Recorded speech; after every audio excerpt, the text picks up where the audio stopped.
Pandora's box is about to open wide.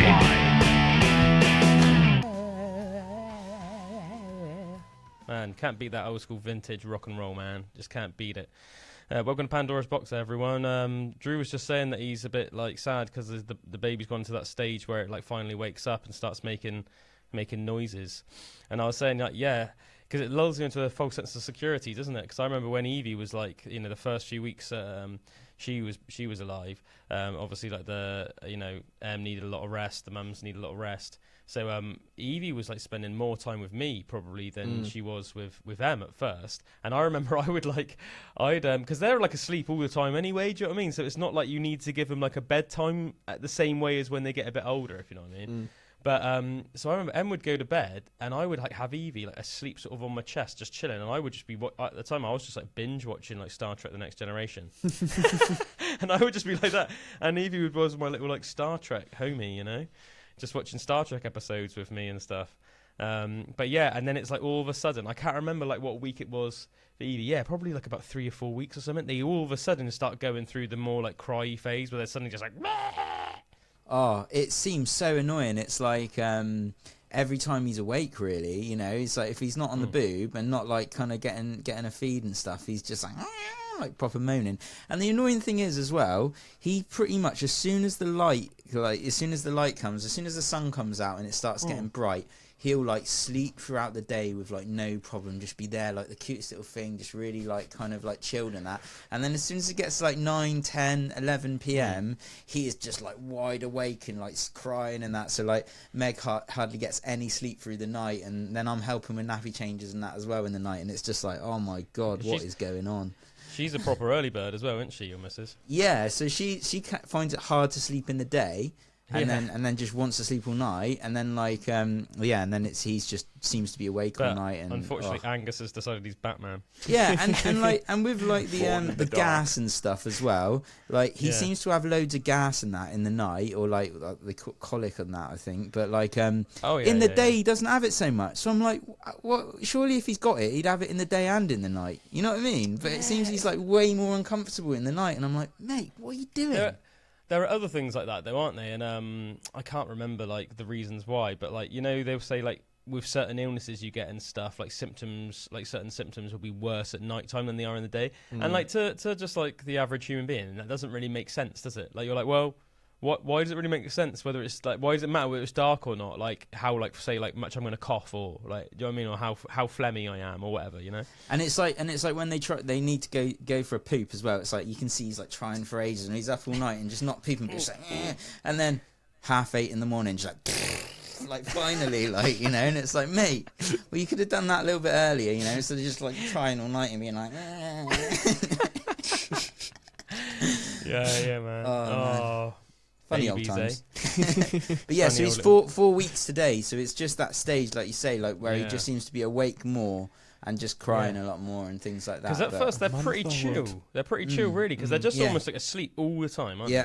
Just like and I'm like, oh, we got a well good baby. We got a well nice and chilled baby. And now he's like getting a bit of attitude as well. And if he can't get that titty in the right in his mouth in the right way, having a spaz out like. I'm the same, man. I spaz out. Yeah, it is annoying. It is annoying. Never grow out of it. Gotta get that nip at the right angle. And you're just like, right, good boy, son. Good boy. Yeah. Proud of you, son. You get on that, booby. Yeah. Getting more action than me, I can tell you that. More booby action. Yeah, man. Probably not going to get any in a little while. That's it. You got to give him a nice bit of space, like, you know. Yeah, let everything get healed up and recuperate, you know. Yeah, that's it. can see like the sadness, man. The sadness on you. Hard times. to cheer you up and to sort of take your mind off it. Do you want to hear some interesting quickfire facts? Oh yeah, baby. Right, so let's just dive into it. Nice little mixture of stuff. Quite a lot of random weapon facts, but nice little mix. Did you know that in 2020 alone, the FBI reported that the Americans collectively spent more than $21 million on firearms? And in 2021, they spent a further $19 million on firearms. That's quite a lot of money, isn't it? Is that literally just guns, not like warships and stuff like that? Yeah, as well? just firearms. Yeah, so that's just pretty crazy. So Americans, US citizens. Yeah. Oh, right. I Citizens, thought you meant cool. like America as a country. Oh, right. no, sorry. Yeah, so like American people in America, Right. bought $21 million worth of. Oh no, sorry. What about dollars? Spent more than 21 million firearms. So that's just how many they bought. Not US dollars worth. So they bought in 2020. They bought 21 million firearms, and in 2021 they bought a further 19 million firearms. I do beg your pardon. 40 million guns in 2 years. Yeah, That's pretty crazy. I've definitely been like thinking like I wish I could buy a real nice gun. Oh, me too, man. Like a what are they called? The repeater. Yeah. Yeah, Like they a repeater, repeater, yeah. rifle. Probably like cowboy one. Yeah. Oh, just like Like a rifle, yeah. that safety and stuff. Like the world's going a bit crazy, man, isn't The it? And right it's to like, bear arms. I wish I know it's like you don't want any like crazy school shootings or any of that horrible stuff that happens in America, but I do like the fact that people can have like a weapon to protect themselves that's more than just like a knife or something, or like a, for your family and your home and stuff like. And also, I think about it, like, the way I think about it is, like, say if I did have, like, a rifle or something, or, like, a handgun, like, I've got 2 air rifles at home that I keep in a safe place that only me and my missus know where they are.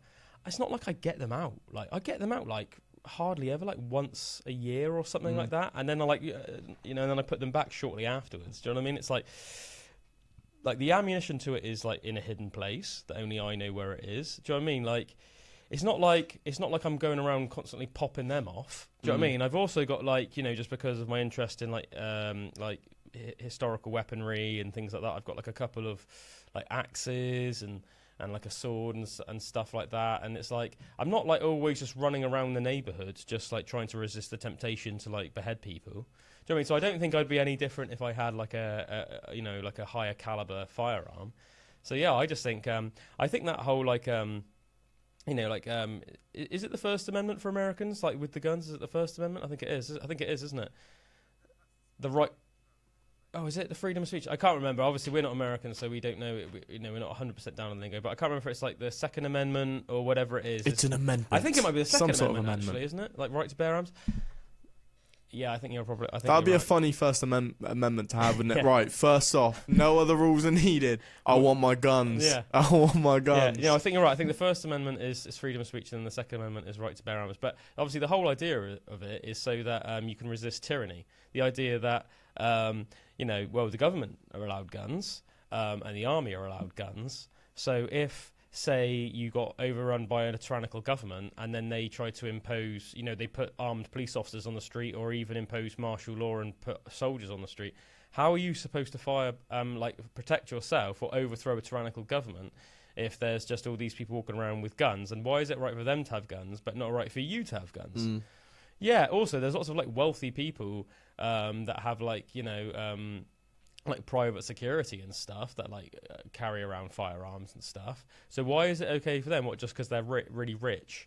But but us like normal folks, nah, man, that's not allowed for you. That really makes sense like that, like the way that it's set up like that in America, because you'd just be able to protect yourself in that kind of situation, and it's a bit scary really to think that we wouldn't be able to if something like that happened here, Oh, especially considering, I think how many people are concerned about, the way that the UK is going and how much more dangerous it is now than it used to be. I was, talking to, a really lovely British lady when I was, on holiday recently, and she was talking about why she moved. And she was just saying, yeah, because, she was from, Southport, which is sort of, south of Manchester. She grew up there.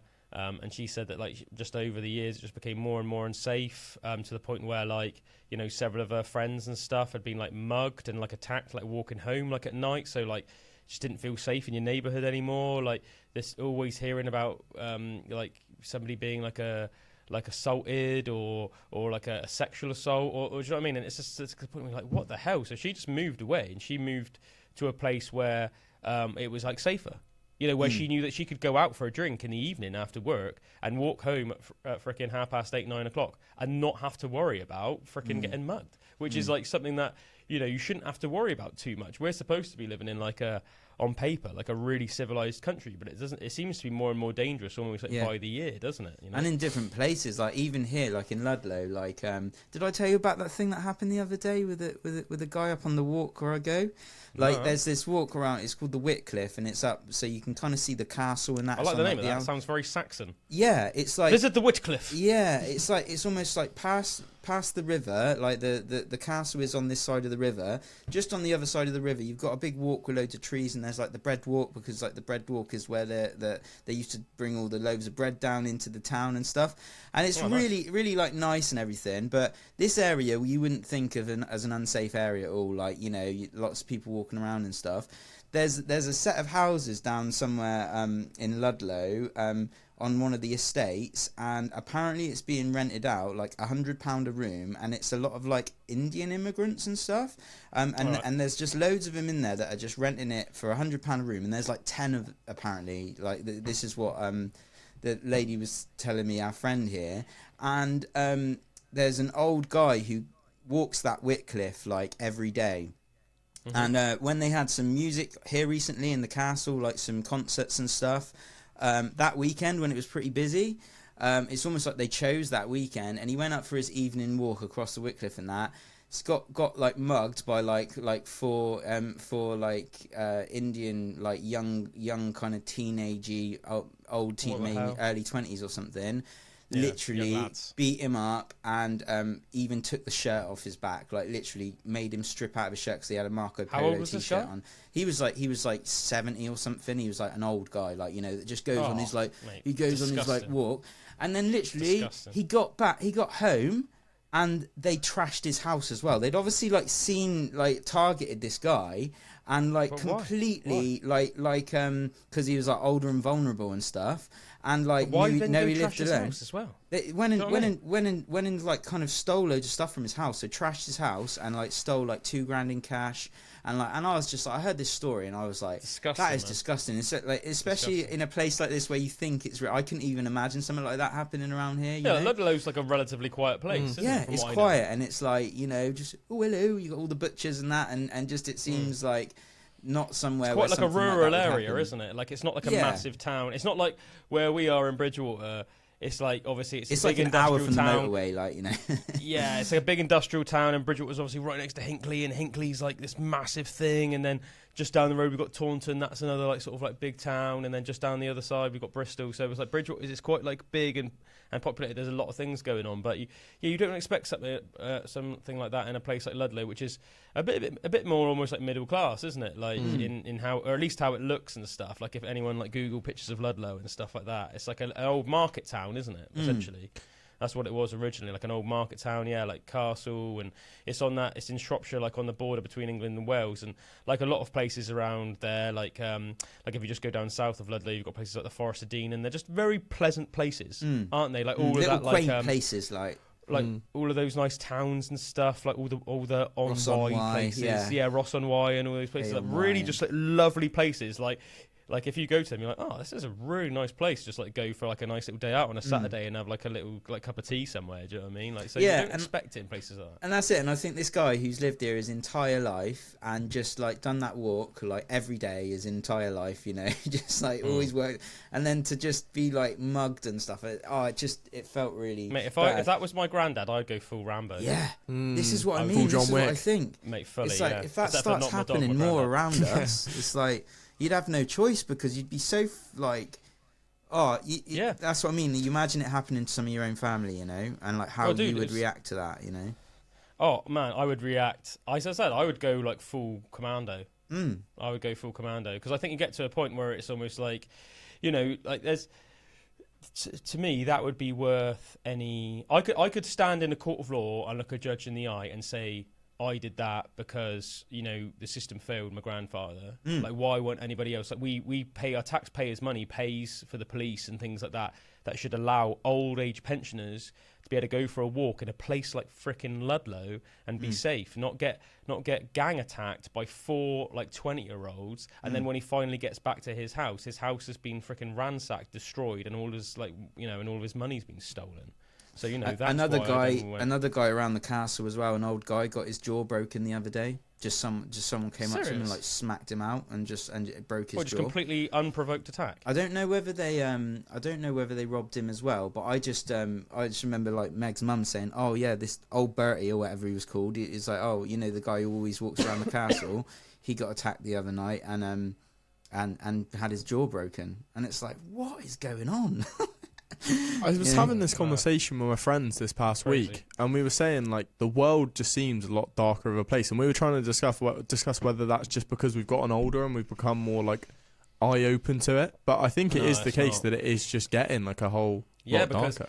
Because if what you and your friend hypothesized was the case, then you wouldn't have people older than us all saying about how much better the country was when they were younger, but you've got pretty much everybody, whether it been people our age now, Drew. Like, I just remember like in the 90s and that, and in the 2000s growing up, just like everything seemed like nicer and more chill, and people seemed like, do you know what I mean, nothing was as volatile. But obviously we're only in our 30s. I think like my parents and all my uncles and everybody I know that's sort of in the 50s, 60s sort of age range all sort of agree that like the country was better when they were sort of like younger and stuff like that, and like safer, like there was more respect. When we spoke to your granddad Tommy when we did that PB meets the Armstrongs, I asked him, one of the questions was like, what do you think is the biggest change now between now and when you were sort of growing up? And he said he was like respect, didn't he? He said like people used to have more respect for each other. He said even if there was like a fist fight or something, it was never like taken too far, do you know what I mean? You'd have like a fist fight and then you sort of shake hands afterwards, and yeah, do you know what I mean? And there was no like trying to like stomp someone's head into the curb or anything like that, do you know what I mean? It'd be like an honest fist fight and then that'd be it. Yeah. Do you know what I mean? And you'd never almost like, be trying to like hurt someone too much. That wasn't almost like the point of it, do you know what I mean? Like, but yeah, it just seems like this like it's less of a respectful society in general. A lot more like you almost like you have to keep one eye looking over your shoulder sort of thing, which is a bit of a shame, really. Yeah, thing, isn't it? Yeah, and I remember my grandparents saying as well, like my nan always likes talking about the time when they were in Malta, because like my nan met my granddad in Malta, like when he was in the Navy, and my nan's father was in the army stationed in Malta, so they she was out there as well, and they kind of met there, and it just the time that they used to have, and be like the way that society was, and then even moving back to Birmingham, because like they moved to Birmingham when they came back to England, and just like it used to be harder in ways of like they had like rationed food and that, like, and stuff, like, I mean that was earlier, like after the war and stuff, but like it seemed like there was a lot less money and things, but there was more like community and the things that they did together. They didn't spend a lot of money together, but they'd always be able to go out. I think things were more affordable as well, like little things like going out and to dances and to the pub and stuff like that. Like they still did that a lot, even though they had no money, and it seemed I think it was a lot more affordable. And I feel like, I wish I saw that time a bit more as well. Yeah. And like, I mean, I know my granddad used to go down like the pub like every single day afterwards. Every single day, and he'd spend hours there. And he wasn't like a particularly wealthy man. Do you know what I mean? He was like the manager of like Sealwise Motors, which was like Bob for a bang. Yeah, do you know what I mean? It was like an engine like manufacturing plant that was like owned by like some like Italian millionaire guy. But do you know what I mean? Like my granddad was the manager there. Do you know what I mean? So it's not like, he was a manager at like essentially like a factory in Bridgewater. Do you know what I mean? It's not like he was like some absolute baller, but still didn't have to like worry about going down the pub every single night. Do you know what I mean? Whereas nowadays, I mean, that was like, you want to go down the pub every single night. What's that? You spend like 20 and 30 quid a night. Like that's like that racks up a lot, doesn't it? Yeah. A lot of moolah. I think it's crazy, like even on a shorter time scale of just how things have changed. Like even looking 10 years ago, I would have been 11. But I would have been, you'd go knock on your friends' houses and you'd just be out playing like until it got dark, really, and then coming back in. I think if I was a parent now, I wouldn't want my like 11-year-old kid just like running around to this dark God knows where, No, well, even in Stagursey, right? This was about a month ago now. There was like all this like uproar in Stagursey, and it was all going around Stagursey Pulse, which is like the little Facebook group for like everyone that lives in Stagursey and that, because there was like a guy in like a red car that was like trying to get like little kids to like get in the car with him, and he was like trying to like getting like get in the car, come and get in the car with me, and they were like running off and stuff. And then it caused like public, like obviously like uproar. And this is like in like a little village like Stagursey. Do you know what I mean? Like, who was this random fella that was trying to get like these little random kids that he didn't know at all just to like get in the car with him? And where would he have taken them? Like, do you know what I mean? Like, where would he have taken them if he managed to get one of them in the car? So obviously like it all went around. It was like, oh yeah, it was a red car, and they described the fella, like, you know, his physical attributes and stuff like that. So everyone could keep an eye out and stuff like that. But yeah, it was like, do you know what I mean? And then for like all the next couple of weeks after that, do you know what I mean? It's like if Evie ever went to the park, then I'd have to, I mean, put my phone on loud and stuff like that. And because I'd be like, you know, if anything even remotely dodgy happens, like give me a ring. Do you know what I mean? Because then I'll just like, you know, if you see anything, just come straight home like straight away. But like, do you know what I mean? You shouldn't have to worry about like your daughter being taken to the park at like freaking like 1 p.m. by like her nan or a mum. Do you know what I mean? Just like, yeah, in like a little village like Stagursey. You know what I mean? It's like crazy, absolutely crazy. Yeah, it's not worth the loss. Couldn't imagine anything like that happening, you know. But it looks like it's more likely to go that way at the moment. Yeah, it makes you almost like wonder, like, you know what I mean? Have they like come down from like Bristol or Birmingham or something, just almost like trying to like find kids to abduct? Do you know what I mean? Almost just like trying to go around like these random little villages, just looking for kids to abduct. Like, it's mental. It seems like crazy to me that wouldn't have gotten like shut down. Like, you would think as soon as the government or police or whatever find out that there's some guy in a red car like going around trying to pick up kids, you would think that instantly you would be able to track down that car, whether that's from like cameras, taking license plates, find out where that guy is, and like shut down his operation, so to speak, you know. But yeah, from the sounds of it, like even weeks later, there was no word on what had happened. It's almost like unless he actually does take someone, and it turns into, it's almost like, oh well, we won't be able to check it yet because he hasn't actually done anything yet. Like, do you know what I mean? Hope they do. You'd hope that they do something then. But do you know what I mean? But that is like a question mark. Do you know what I mean? I mean, when my Uncle Dom came on the pod last, he was like saying that, like, you know, the main reason he like left the force was because he was just like fed up with how just like almost like rubbish it's become. You know, it's like everything's like tick the box, like tedious, like no common sense, like overly PC. Like it was like hard for him to effectively do his job because, you know, you'd do things, you'd make like obviously like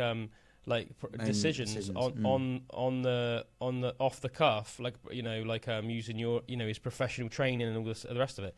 But then you could end up like getting like detained and getting like disciplined rather. Do you know what I mean? Like almost like more than the people that you'd apprehended. It's mad. I've seen on Instagram as well. You know, you get these adverts that come out up and stuff.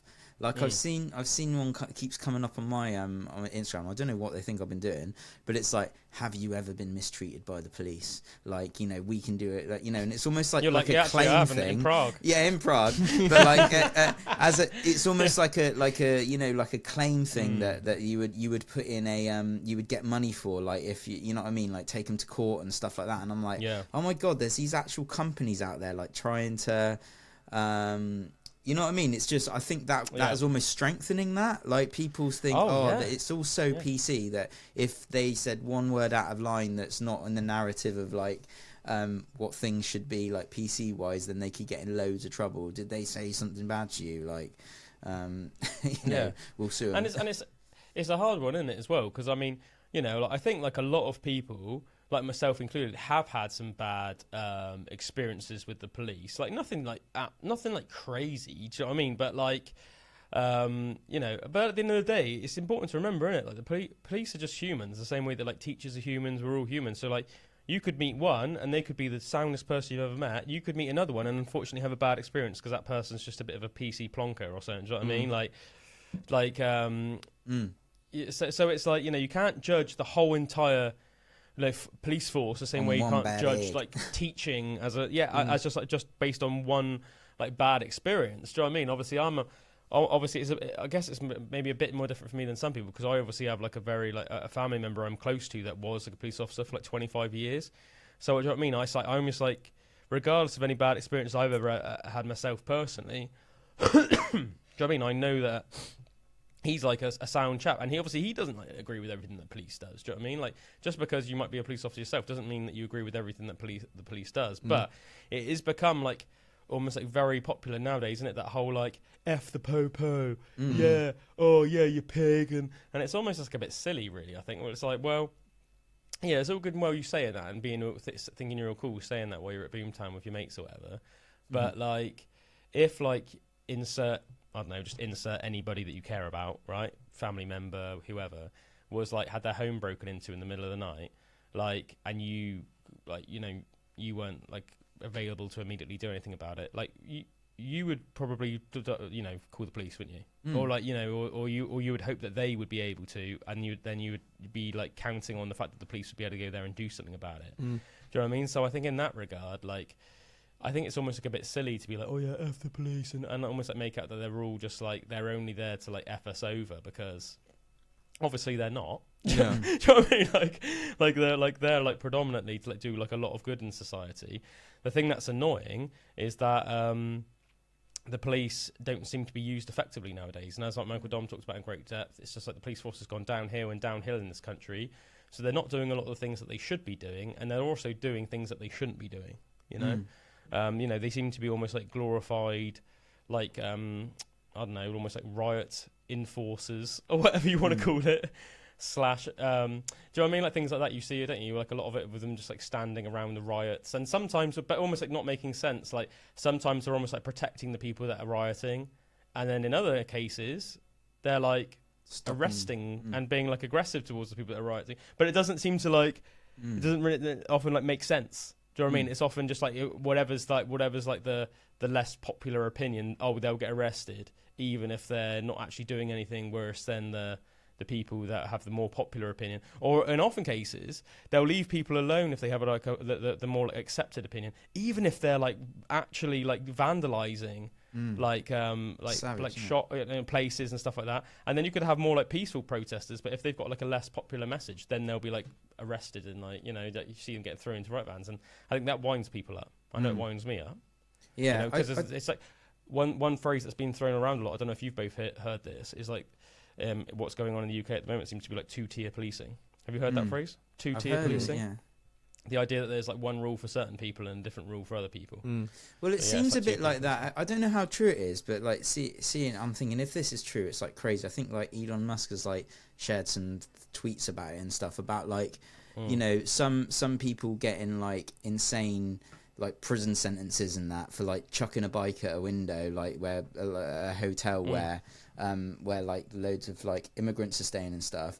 Yet some of these immigrants that have been on like rape charges and stuff and done savage things like that have got hardly any, or have been let loose and stuff. And it's like, if that is true, and you know, that seems very two-tier to me. Like, completely. And the thing is as well, they're not even just like immigrants. They're like at this stage, they're illegal immigrants. What I mean by that is like, they have not gone through any proper procedure to like live in the UK.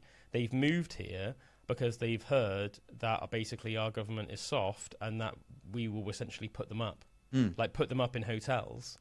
And I saw this guy like chuck a bike at one of these hotels, like obviously, and he got like arrested and he got like sent to prison and stuff. But yeah, some of the things that had been done by horrible.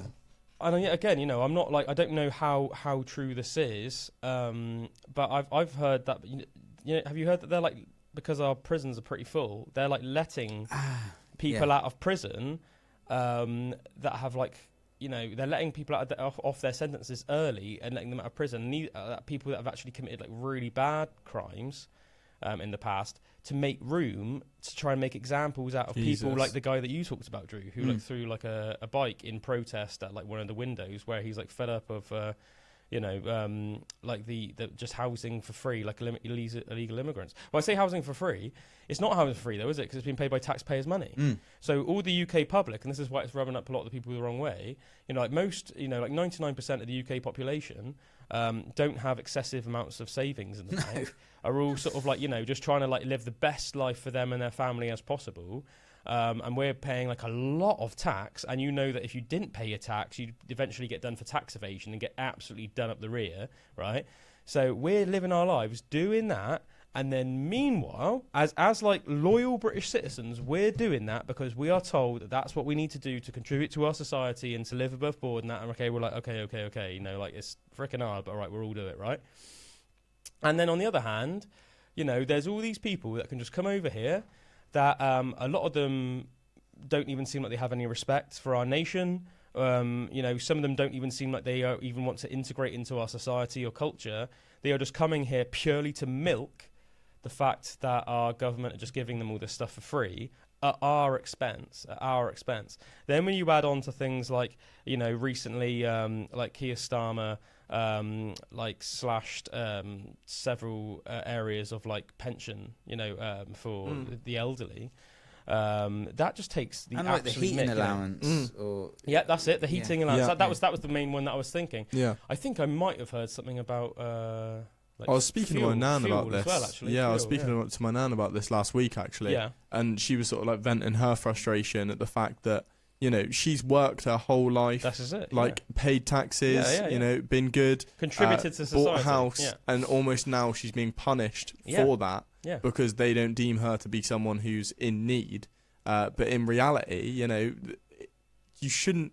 If you are doing everything right, you shouldn't have your stuff taken away from you. That's just. I think it's a complete breach of trust. The idea that our grandparents, all the elderly members of society that have worked all their lives in the UK up until essentially they were too old to work anymore, they paid taxes all of their lives, and then the least our country can do is almost like thank them for their contribution to our society, and then give them just a decent pension so that they can live in their house, get their milk and their eggs and their bread every week. You know, get make a little sure bit they're of fuel warm in the winter. I think there's even like talks sure of like bus passes like being taken away and stuff like that. No, it's disgusting. It's just insane. It's absolutely disgusting, to be honest with you. And it's like, why the thing that's, and yet again, it's almost like a PC issue, isn't it? It's like political correctness just gone mad.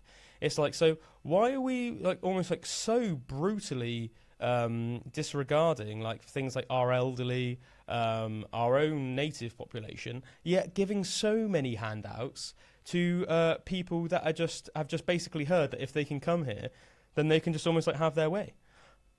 I just don't get it. Like at the end of the day, like as humans, we should all be equal and all be treated equally. And there should be like correct ways and processes to go about things.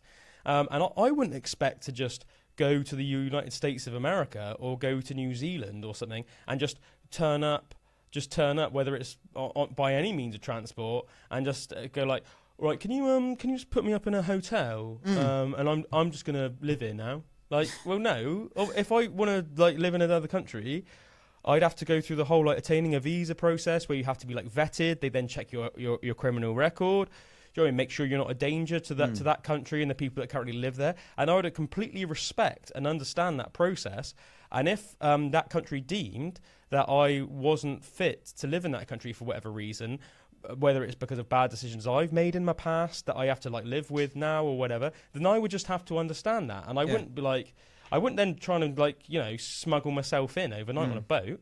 You know, like that's and you think of places I'd expect to be shipped out. Yeah, and even in like you know, say like Australia and stuff, like they've even got a lot of incentives for trained people. Like if you're trained in certain areas and that, they make it really easy for you to get into the country because they want more like skilled labourers or skilled like in different areas and stuff. And I think those kind of incentives are amazing because someone might want a different life in like a hotter climate or something in like a, you know, like a developed place like Australia, and they're actually incentivizing like people. That's almost like the good side of immigration, of like, you know, work hard, get yourself into a position where you're super skilled at something, and the world's your oyster. You can almost go anywhere because they'll want you to come and contribute to their society, like, you know. Or a lot of the digital nomad visas. I remember that, like Meg was looking at some of those, and it's almost like if you work remotely or like earn a certain amount of money like per month through your own business or through like your remote job, like they'll let you have a visa in their country like way easier than it would be in like the normal means of getting over there. And it's like good incentives because it's like, you know, that's gonna they're thinking, right, that's gonna bring that money into my country, that's gonna like bring those skills and bring the money being spent 100%, here. Because you've got to contribute to wherever you expect to live. Do you know what I mean? Like that, and you have to show that not only are you not a danger to wherever you're moving to, but that you will also contribute in some way. Positively, you know, it doesn't have to, Yeah. I heard about one guy recently who had already been granted asylum in Greece. So he, basically said, like, yeah, even though that, you haven't done anything, the right way, you've just basically turned up on our shores. All right, yeah, we will grant you asylum in Greece. And then he basically looked up what you can get in Greece versus what you can get in the UK as an asylum seeker. No, I want to go and then he just left Greece and then started making his way through to England because he realised that he would just have it way better there. So he'd already, do you know what I mean? So it's almost like, I think a lot of the time, the people that are trying to almost try and make people like us feel bad for saying the opinions that we've been saying, almost try and say like, look, a lot of the people that are claiming asylum, they come from war-torn countries, and they're like, and they're like women and children and stuff like that. But it's like, no, like the vast, it's proven the vast majority of them are not women and children or elderly. They're usually adult men. Like usually, you know what I mean? They're like 20 to 30, seeking a better life of like something that's like I'm going to get myself in a better situation than I'm in right now. But yeah, the vast majority of them are men. Yeah, the vast majority of them are men in their 20s, 30s, and 40s that are coming over here on their own.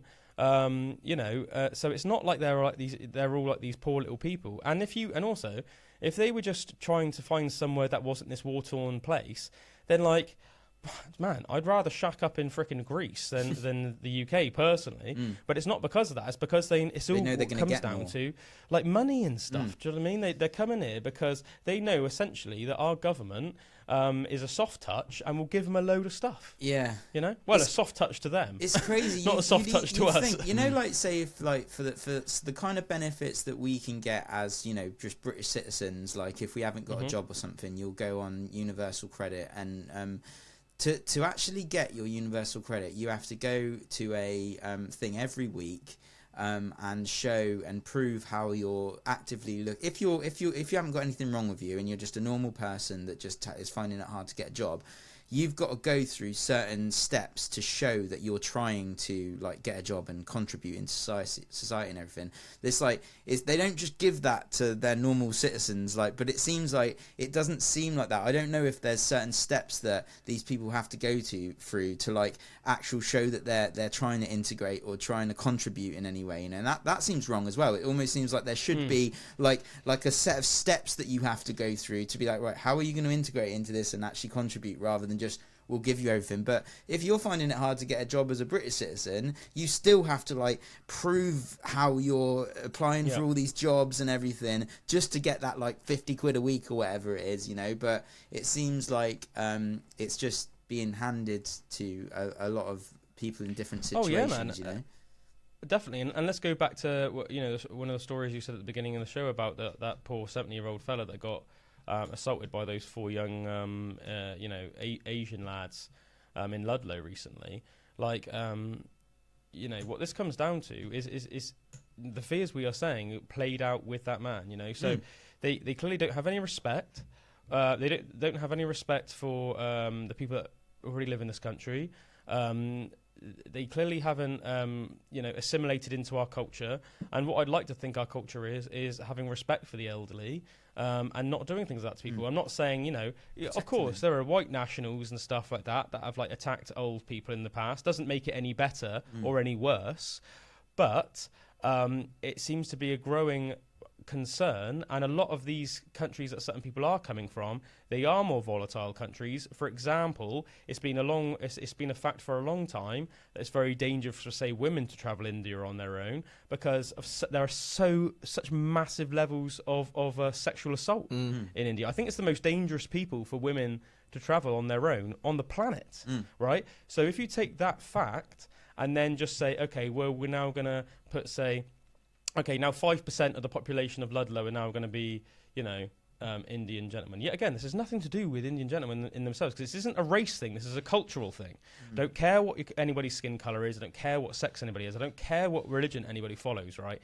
As long as your culture can assimilate into the British way of culture, which is, on the whole, we try and promote equality between sexes, respect, things like that, and things like that. If you can't assimilate into that, but you're just living here and then living as a certain percentage of the population, you're making that area more dangerous. And that's a real concern. That's a real concern.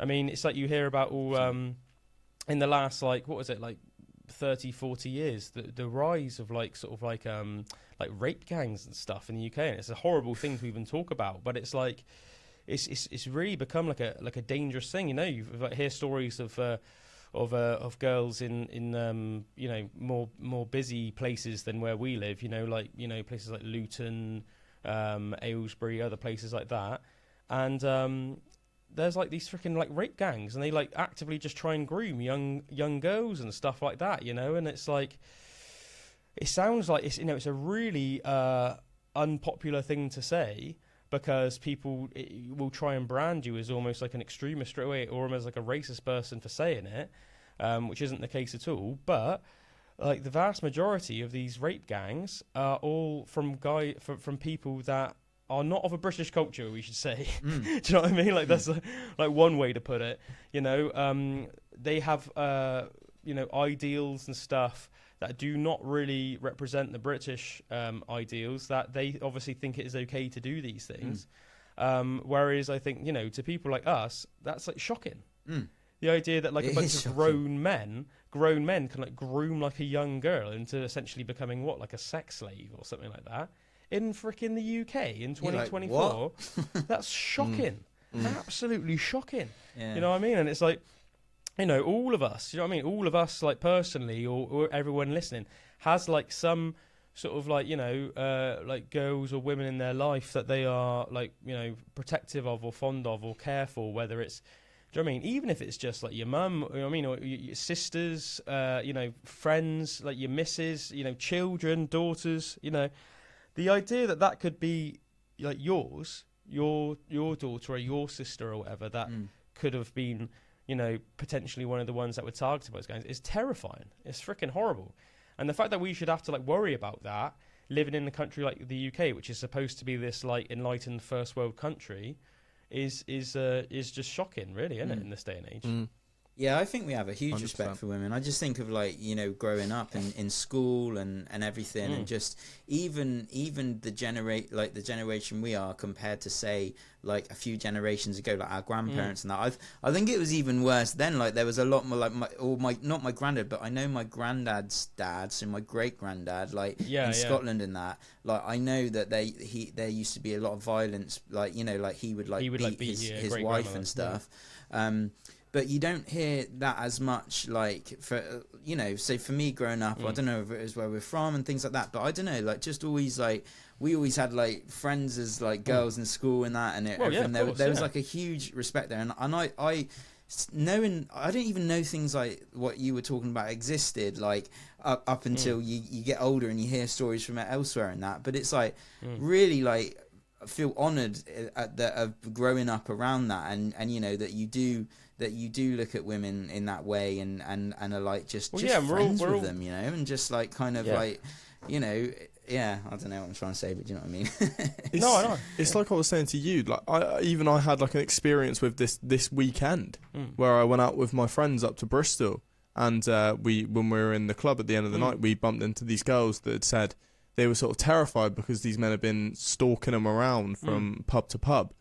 It's just like mind-blowing that is something that's going on, and you know, it's just so obvious to see nowadays that you could go out anywhere in any city in England and there would be people going through that every single night. Almost looking at women more like prey than as like somebody that you would just go up to and have a conversation with. Exactly, not as people. Yeah, it's like, and that's the thing as well, you know. And as you were saying, Drew, like, regardless, you know, say what you like about this country, we are brought up to respect our mothers. We do what our mothers say. Do you know what I mean? It's not like if you're like a male, you go around when you're freaking 10 years old telling your mother what to do. And if you do, you'll get a clip round the ear up.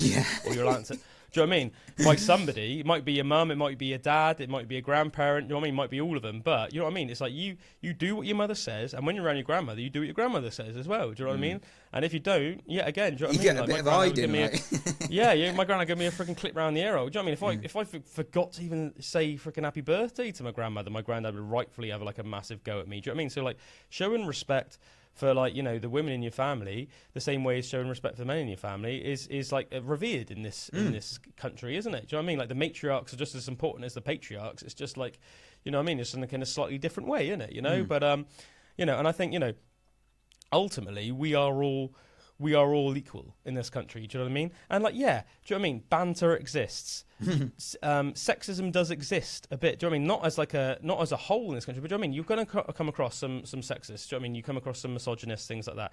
And like, yeah, you know, that's an individual problem that some individuals might have. Do you know what I mean? But it's widely frowned upon in this society, in this culture. Do you know what I mean? It's not accepted or thought highly of. It's frowned upon, which says everything about our society, doesn't it?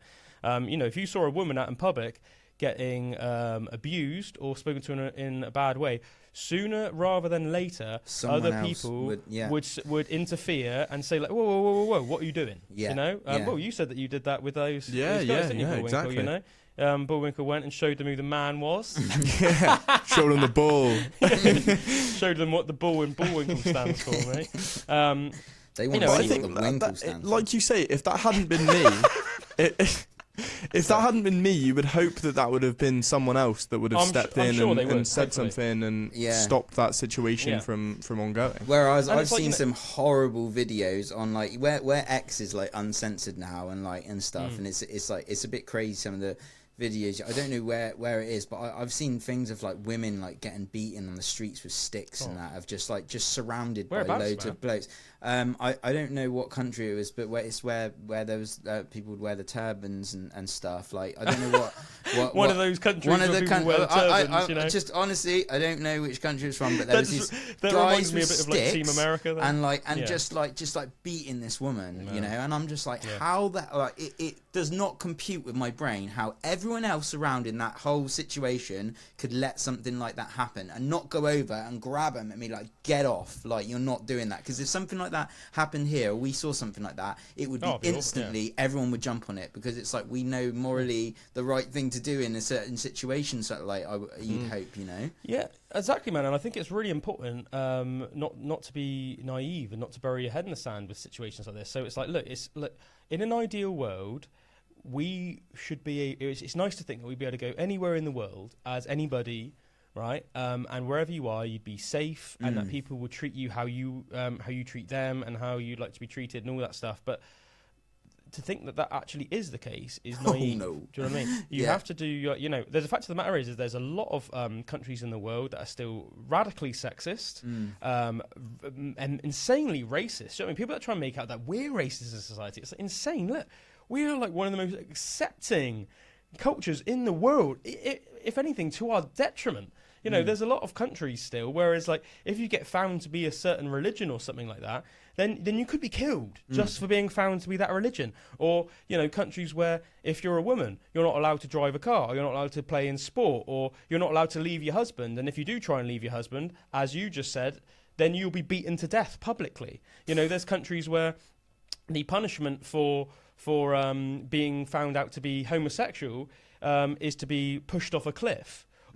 Or you could be at best imprisoned for it, or at worst you could be stoned to death in public, where they literally will drag you through the streets, and just members of the public will literally throw rocks at you until you slowly die. The fact that things like this goes on in 2024 is shocking to us, because even if you know Gary from down the road who says a bit extreme homophobic jokes, right? There's a difference between that, right? Because Gary down the road in reality probably doesn't really care about anybody being gay. It's a commonly accepted thing in this country. I think for most people, as long as you're not, it's like live and let live thing, isn't it? As long as you're not doing anything to hurt anyone, nobody really cares.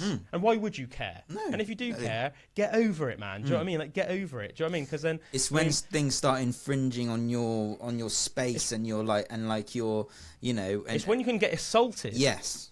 In public, just for not having the same opinion as somebody else. And it's accepted. Things like that, having the same opinion, or do you know what I mean? Or having those double standards. The idea that a man could leave his wife, but a woman can't leave her husband, or, you know. It's and what you were saying about, like, you know, it's a difference in culture and stuff. So some places, the things that we're talking about, where you can get stoned to death and all of these things that are like horrific to us, it's like that is normalized in some cultures, and then people from those cultures are potentially like coming here illegally, and then thinking that's okay in this culture, and it's like that's not. Do you know what I mean? That's like the scary thing, you know. And it's not just scary, but I mean, it's scary, but even on a base level, apart from anything else, it's massively, like, I would even say, like, arrogant and disrespectful. I wouldn't dream of going to Sri Lanka or going to Malaysia or anywhere in the world, Thailand, and then just go in there, wearing my frickin' Union Jack frickin' swim shorts, walking around telling Where's my cup of tea? demanding that the country should Where's start, my fish and chips? Should start moulding itself to my way of life. Yeah. No, like, when you are a guest in somebody's country, you treat that country with respect. And if you're not willing to do that, then don't go to that country. That's how I see it. Do you know what I mean? I mean, whatever country I go to, do you know what I mean? I always try and show respect for the people that are around me and the culture. You know? If it's so out there that you can't show respect to it, then don't go. Like, say, for example, this one where if people were getting beaten in the street and stuff, and I couldn't respect that. I wouldn't go exactly. there. Do you know what I mean? And I wouldn't go there because... Why would you want to go there? Exactly. Do you know what I mean, though? It's like... It's like sometimes it's not even possible. Better to go to Italy or Greece or something, really, isn't it? Yeah, have a bit of a swim. Go to the US and just, like, go on a nice beach and get a fat burger or something, put on a few pounds, ride a big muscle... little heart attack. Drive a big muscle car, have just a little heart attack. Yeah. But then, all right, medical and then insurance. Eat a bit more. Travel insurance, boom. Go and have some pancakes. Drive a Chevy down the freeway. Go to a gun range. Ride a horse around. Pretend you're a cowboy for a few days. That's what you want to do, guys. That's the life. That's what you want to do. Don't go to some country where you get freaking beaten by a stick just for being a chick. That rhyme. Oh, man. Could turn that into a sick rap. Take your missus on a nice holiday where you can both get a bit fat together and just go for nice swims and stuff. Totally, man. No, Brennan. I just realised, Drew, that you signed in as Pennywise. So people that listen on the radio, Drew's like dialed in today on Riverside, the program that we use, and he's given him the name Pennywise today, which is just freaking hilarious. Like, so funny. But yeah, I mean, I'm concerned, man. I mean, obviously now you've got a child as well, Drew. I'm sure it's up the ante for you as well. But I'm concerned for the world and the country. Safety and the welfare of our children.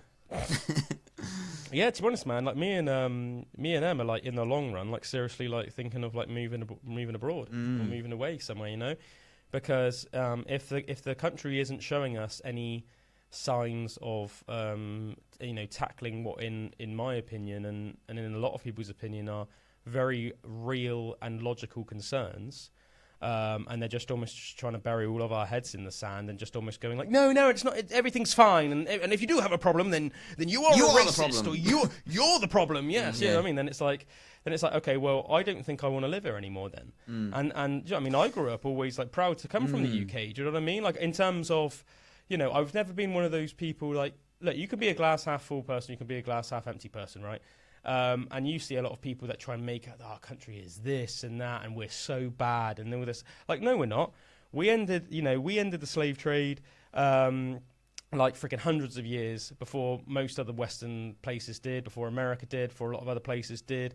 We didn't start the slave trade. Freaking the Romans were selling us into slavery. Freaking thousands of years before we got involved in the slave trade or anything like that. Do you know what I mean? The Arab countries used to famously freaking abduct, like white people from all around the sort of like the West and sell them into what was called like the what was it, the Barbary Coast or the Barbary Coast piracy, all of that stuff where they would just like sell like white people into slavery, and it's something that's been unfortunately going on since the dawn of time. I don't know why, for some reason, people make out that like Britain almost like invented it or that we are the worst perpetrators of it. If anything, do you know what I mean? I think that we were like got more enlightened about it quicker than like the vast majority of other places did. And I think it's like nowadays it's almost often, you're often almost like penalised for being a victor. And the fact that obviously the British Empire excelled like it did and did as well as it did and managed to conquer so much of the planet now is a way of almost like demonizing us. But you can guarantee that a lot of the countries that were, there were a lot of other countries that would have quite happily conquered us if they could have done. The fact of the matter is they couldn't. Do you know what I mean? Like Germany tried to conquer the UK versus World War II, obviously famously known as the Battle of Britain. And the fact of the matter is he couldn't because we successfully repelled him. Do you know what I mean? If Napoleon could have invaded the UK and subjugated us during the Napoleonic War, he would have done. Do you know what I mean? There was a massive Spanish armada that sent all loads and loads of ships to try and, like conquer England like hundreds of years ago. The fact of the matter is they failed. Do you know what I mean? You could go, we were conquered by William the Conqueror. Do you know what I mean? In 1066. Do you know what I mean? We were conquered by the Romans like 1,000 years before that. So, it's not like we are like these like horrible people and that everyone else around the world is like super nice. Do you know what I mean? Which is, I feel like what some people, even like English people, try and make out nowadays. And I would go as far to say is that mindset is not only wrong, I would say it's ungrateful. I think that if you grow up in this, if you've had the privilege of growing up in this country, in a country where, as we said earlier on, you do grow up and you're allowed to be gay without being penalised. You're allowed, women have equal rights to men. There's you can walk around as any religion. Yeah, there's respect. You can walk around with any religion in freedom. You don't have to worry about being assaulted or being, imprisoned or anything just for having that religion. Do you know what I mean? So I think that not only is it wrong to try and paint Britain to be this awful place, I would actually say it's ungrateful. And the very fact that you can even live in a country where you can criticise it as badly as some people do without there being some sort of ramification for it shows that this isn't that bad of a country. Yeah. Because if you tried to do that in a lot of countries, you would be imprisoned or physically assaulted in some way, physically punished just for saying that about your country. And it's almost like an accumulation of all those things you were talking about, like the things that happened that made Britain what it was, or say it was in its golden era, and even up to like where our grandparents say were younger and stuff. Like that seems like the way it's going now is changing away from that.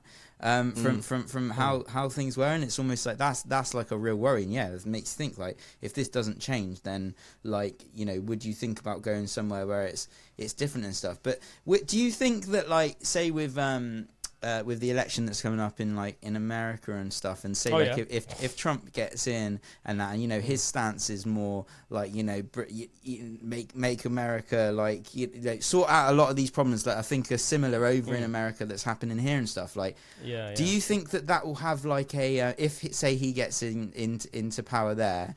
Do you think it would have like a ripple effect in the UK as well, as in like it would give more strength to a lot of people that think like that here as well? I think it probably would, just because I think that America at the end of the day is the most powerful, if not the most powerful country on the planet, certainly the most powerful country in the West, and I think it's just influence on us. It's just inevitable. They sort of set the tone nowadays, don't they? Oh, they certainly do. With the cultural influence, whether it's like movies and television programs, we all grew up watching Friends. We all grew up watching Jim Carrey movies and Will Ferrell movies. Do you know what I mean? It's like our culture is intertwined. You watch Star Wars. All the actors are either British or American. You watch Lord of the Rings. They're all, well, there might be the odd Aussie or New Zealander. Do you know what I mean? But you watch. It's all the West. It's like an amalgamation of Western people, which usually predominantly is British people and Americans. You watch Lord of the Rings. It's the same thing. Do you know what I mean? It's an amalgamation of people from the West, but the vast majority of them are always English or American. Ian McKellen, Gandalf is an English fella. The guy that plays Frodo is an American fella. Elijah Wood. Do you know what I mean? It's so I think our cultures are so intertwined, whether it's culturally or militaristically, however you want to talk about it. I do think it would influence us. That's what I'm hoping for. I'm hoping like Trump gets in, and then like things start to change there, and then it kind of ripples over here as well, and things will start moving in a more positive direction. I hope.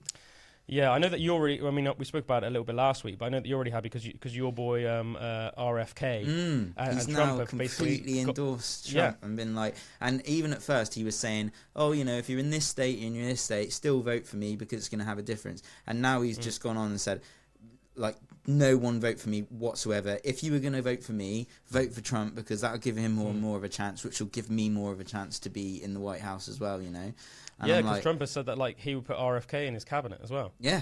Yeah, and which is such a good thing which is such a smart move on Trump's. Yeah, on Trump's I think side, they're stronger together. Things like that, with people that it's been a really positive thing for me, rather than like, oh no, he's dropped out. It's like, no, he's going to be in with Trump and be able to have it's even more of an impact. Hopefully, it's such a smart deal, isn't it? It's like why almost like slog and almost like try and have like a fool's hope of winning, when you instead now he can have all this influence in the White House if Trump wins. He can be a part of the cabinet. He can start pushing his own reforms and things that he thinks will make society better for the American people. And he's mostly about health. Is like, so he almost. I don't think he was so good at say what Trump is like. Some of his ideas of certain things. I think like Kennedy's like real main focus was like health.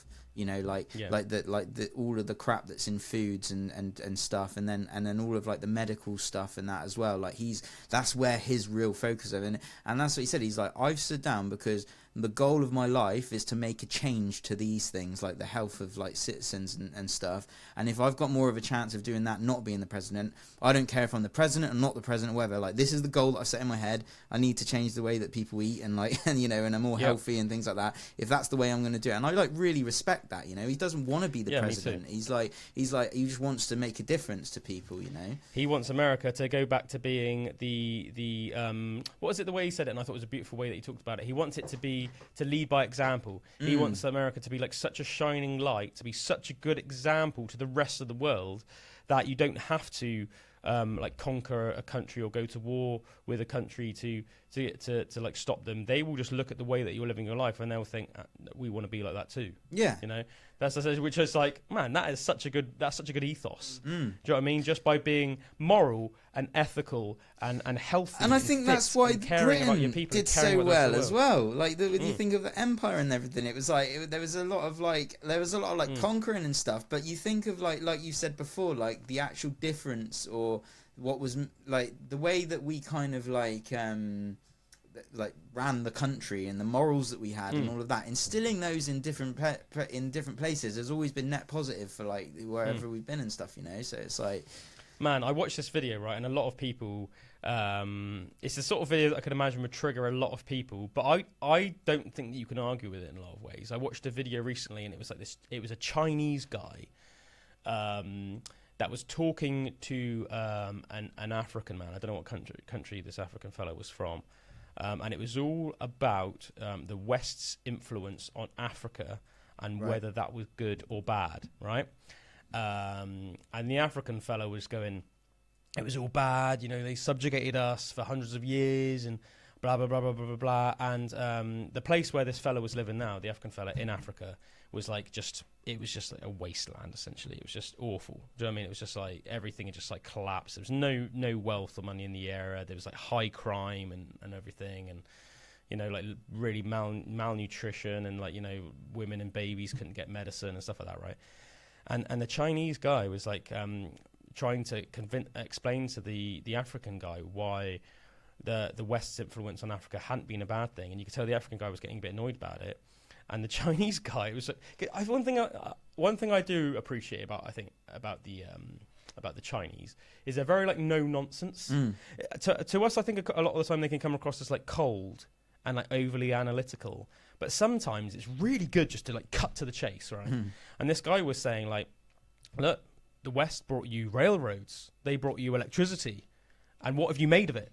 They were like, you've just destroyed it all. It was like they gave you infrastructure, they gave you trade routes. Because of the culture of that country, it was based more on corruption and stuff. So they've taken that and they've just like messed it up. They haven't capitalized on the things that, yes, don't get me wrong, like a lot of African countries were owned for a time by either France or the British Empire, or some other countries as well. But they didn't take advantage of it. What they did is just destroy it all. Look at even the UK is a good example, right? Of we were invaded by the Romans, right? And before they were invaded by the Romans, we essentially lived in mud huts. We were druidic tribes of people, many tribes. There was no one England or one Britain. There was just hundreds and hundreds of tribes.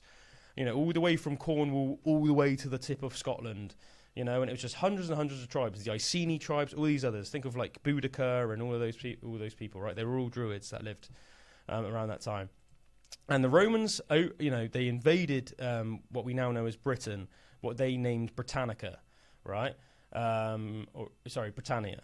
And then they overthrew the UK, but they with it. Yeah, was that bad? Did they kill lots of people? Yes. Is that bad? Of course it is. But they essentially upgraded the country after that. They started look at cities like Bath that are still to this day like going and still actually have some like original like waterways and wells that are like, you know, old Roman wells that are still in use today. They suddenly brought underfloor heating, far more advanced methods of building, you know, building houses and structures and stuff like that. Advanced military tactics. They built our first A roads, you know, a lot of which are still in use today. Obviously, you know, tarmacked over and stuff, but the same roads that were carved because they knew, right, to get from here to here, this is the most efficient route to get from there. So we need to like carve this path all the way from here to blah, blah, blah, blah. You know, a lot of our cities that we still have to this day were founded by the Romans. But to be fair to the British people, when the Romans moved out, when the Roman Empire started to fail and then they pulled their legions and stuff out of Britain, we didn't just destroy all of that. Our ancestors didn't just destroy all of that. They assimilated that into their way of life, and then they sort of just they carried it on. You know what I mean? Like and then the Anglo-Saxons that moved in, they sort of like assimilated a lot of it as well. You know, it wasn't just like they destroyed and forgot about it all. There definitely was a period where, you know, they sort of call it the Dark Ages. Yeah, I was going to say, was that the Dark Ages? Yeah, a lot of historians say that it's unfair to call it the Dark Ages because I think actually it wasn't any darker than any other period. But yeah. They thought everything was built by giants. Yeah, that was it. They almost lost the way. Like some of it, so they didn't quite know how to make the underfloor heating work anymore and stuff like that. yeah, sure. But do you know what I mean? A lot of like the stuff that the Romans left behind, they still used and capitalized on. And as I said, we still use today. Whether it's just like the cities that we use, like Bath, Cirencester, London itself. Londinium was a Roman city that was founded by the Romans. You know, there's so many places that were founded by the Romans that are still in use today. As I said, the A roads, so many things, advanced ways of building. And obviously after that, even when the Anglo-Saxons moved in, you know, and they converted to Christianity, after that they had all the ties to Rome and stuff, where it was really common for English monks, British monks and royalty to travel to Rome, where they would like learn and stuff, and they would learn to write Latin and stuff, which was obviously the Roman language, and learn to read and write Latin, things like that. Do you know what I mean? So it's like they capitalized on what at first was a bad thing. And you see other countries that have done that as well. You know, what is it? I think that even China themselves. I think that the West are the ones that brought railroads to China. But what they did is the Chinese is they capitalized on it, and now I think I'm right in saying China has the best railway networks on the planet. They have the fastest trains. They're never late. Do you know what I mean? So it's like they took something and they just made it better. They didn't take it and destroy it. It's like, you know, if your dad, whether your dad is a nice man or not, let's use this as an analogy. If he gives you a house and a bit of money and then he disappears one day, do you destroy that house and spend all the money, or do you invest it and keep the house and improve upon the house? Do you know what I mean? That's almost like a very simple analogy, isn't it? Or like a way of thinking about it. But, you know, I can't remember what my original point was, really. But yeah, I just I just thought it was really that really interesting conversation between that Chinese guy and yeah, like what African did they guy. do with the you know, some countries embrace it, some countries like. But the Chinese guy was just almost like, no, you guys are just like silly. He was like, you know, you've just destroyed everything. And he was like, and that's on you. That's not on anyone else. He was like, you've destroyed everything. You could have taken it all and used it as a chance to make your country better, your society better, but you haven't. You've just destroyed it all in this weird, almost like, you know. Talking about some crazy places where it's completely different. Like it always seemed like that when my dad would tell me about Africa, like when he worked in Nigeria and everything, and just like the amount of corruption and just it's a day-to-day thing. Like if you want to get from here to here, you have to like pay off people all the time. It's just like. I can't remember what he called Lots of it. gangs now. and stuff. Yeah, there was a certain word for it, but it would just be as a normal thing, like, you know. And like he went and visited. He got friendly with his driver, a Nigerian guy who would like take him around, and he'd always have armed guards and everything. And he actually went for dinner one night to the driver's house and had this lovely meal with the family and everything. And literally on the way back, his driver went to give him a lift back to the compound. Got like held up at gunpoint, literally like dragged out of the car and had his face to the floor with a gun to his head, you know. And I'm thinking I could have not had a dad from that situation, you know, like. Yeah. And he said they took everything off him apart from his work pass, which is the thing he was worried most about, because if you lose your work pass, you can't actually get into the compound and that, and it's like the only thing he had and stuff. So like. Robbed all his phone, everything and that, but let him go. But I'm thinking, Christ, like, imagine this place that's that unsafe, you know. Some of the places in Nigeria. Funnily enough, my granddad was done over by a Nigerian gang recently. Really? You know Jeffrey? Yeah. Jeffrey. You know that he worked in Nigeria for like a really long time when he was younger, as like an engineer and an architect and a builder and that. So he obviously had bank accounts. He lived in Nigeria for like he basically like lived between England and Nigeria for like many years. So he like set up Nigerian like bank accounts and stuff while he was there. And he recently got contacted. A bit silly, to be honest. I think it was a bit of like a case of, you know, old people are a bit more unfortunately susceptible to scams than younger people. By a Nigerian prince. Well, he got emailed, right? He got emailed by what looked like a legit like Nigerian bank, basically saying like, Jeffrey Bryant, blah blah blah. Obviously, used to like live and work in Nigeria. Essentially, cut long story short, you have money left in an old Nigerian bank account, which we would like you to have. Which we would like to send to you, and then it was obviously the old, just put in the bank details of whatever bank you know you want to transfer it to, and then we'll send it over to you. Like stupidly, he didn't like, you know, get the email vetted or like double check it or anything. Put it into it, and then he had like, I don't know how many thousands of pounds were stolen because I wasn't told. Because obviously it's not my exact business, but I got told that, yeah, like thousands and thousands and thousands of pounds were taken out of his account. That is mental. And he had to then obviously and then as soon as he realised that, obviously he had to like freeze all his bank accounts and everything and all the rest of it, you know, all that malarkey. But that's crazy, isn't it? Man, crazy. that is crazy. yeah. It's like in South America. There's a lot of sort of like, I was going to say scams, but I guess it's more than scams. A lot of people that get kidnapped, so that they can claim the travel insurance money. Because if you get like travel insurance over to South America, it will cover for like kidnappings and for that's mad, isn't it? And for the money, what like a bail sort of thing. That they would ask for. Ransom. Yeah, like ransom. A ransom, yeah, exactly. They would ask for a ransom, and you would just get the money from your travel insurance. That's so funny. And as soon as you give the money over, they'd just let you free. But did you hear about that? Insane. Did you hear about that couple that were on holiday in Brazil? This is almost like comical. It definitely wouldn't have been for the couple at the time, but they were like on holiday in Brazil, and they had a hire car with a sat nav, and they put like a postcode or whatever, because this place that they wanted to go of like cultural or historical significance, or whatever. And the sat-nav took them obviously the fastest route, but the fastest route, unbeknownst to them, was through like, what did they call the super rough gang neighbourhoods in Brazil? Isn't it called like the favelas or something like that? Favelas. Favelas, that's it. And they're like gang running like places, man. So like the police don't even go in there. That's how dangerous it is. Like the police don't go in because it's just like overrun with. That's just, like, the shortest route. Yeah, so they literally it took them through that, and apparently the moment they entered the neighbourhood, literally it's so freaking dangerous that people would literally just open firing on them, like open shot. So there was this little, I can't remember if they were like American or English or French or whatever, but they were like from a country that wasn't expecting this. It's like driving their little higher Kia or whatever, their little Kia Ceed. And then literally there were all these gangs like popping shots at them, and they were like freaking guns, like bullets going through the freaking window, and they're like, ah! Like putting their freaking foot down, and there were all these like bullets going through the sides of the doors and everything, and they managed to get out luckily. I don't think either of them got shot.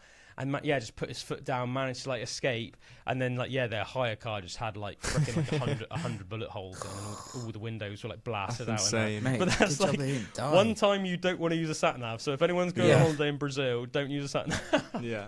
Stick to like whatever they say the tourist routes are or whatever. I've got a real good South American story. I'm not sure if I've told it on the pod before, but it's from someone told me this when I was travelling. I think I asked them, what is your most mental story that you know? And they told me of this guy they know who had gone to, I want to say it was Brazil. And while he was in Brazil, he met all these people, and this one guy let him like stay with him for a while. And apparently he was like highly involved in drugs and criminal activity.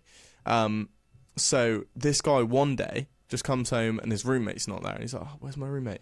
Gets a phone call. His roommate's been arrested and they've set like a really low bail, because I'm pretty sure it's quite corrupt over there for certain people. Right. So they set a real low bail, and this guy phoned the American, or I think it was a German actually, this German that had gone over to live there for a bit, and was like, I need you to bail me out. The German was like so scared that he just didn't bail him and just went and like slept on the beach for a couple days and left. But I think later found out the thing he was bailing him for was like human trafficking and stuff like that. Man. Pretty insane. That's crazy, yeah. Yeah, and little did he know he'd just been living with this guy who was like doing it, and maybe even he would have been like a victim of it someday, but instead he just decided not to bail him and went and slept on the beach for a couple of days and got the earliest flight back he could. That's crazy, man, isn't it? Yeah. Yeah, it's like that insane. whole thing they say, innit? It's like, what do they say? Like, in your lifetime, you'll meet like 16 serial killers or something like that. Yeah. When it says meet, I don't think it means like you'll like get to know him, but you're like whether you pass him on the street or you're sat in the same like Costa as one of them or whatever. You know what I mean? The train seat to them. Yeah. Do you know what I mean? It's weird, isn't it? You never know. Like, just people are just so different, isn't it? It's like luck of the draw. Like, who you're gonna meet? Like, are they gonna be the nicest person ever, or are they literally gonna be a murderer? So crazy, man. So crazy. Absolutely bleeding mental. Bullwinkle. Just because we said we talk about it, you, because we basically gave Bullwinkle the task while you were on your paternity leave of Bullwinkle watching the Blade movies. Oh yeah. That was like a bit of homework for Bullwinkle. Oh, amazing. Right, so he watched Blade 1 and he reviewed it. So you've now watched Blade 2. Yeah.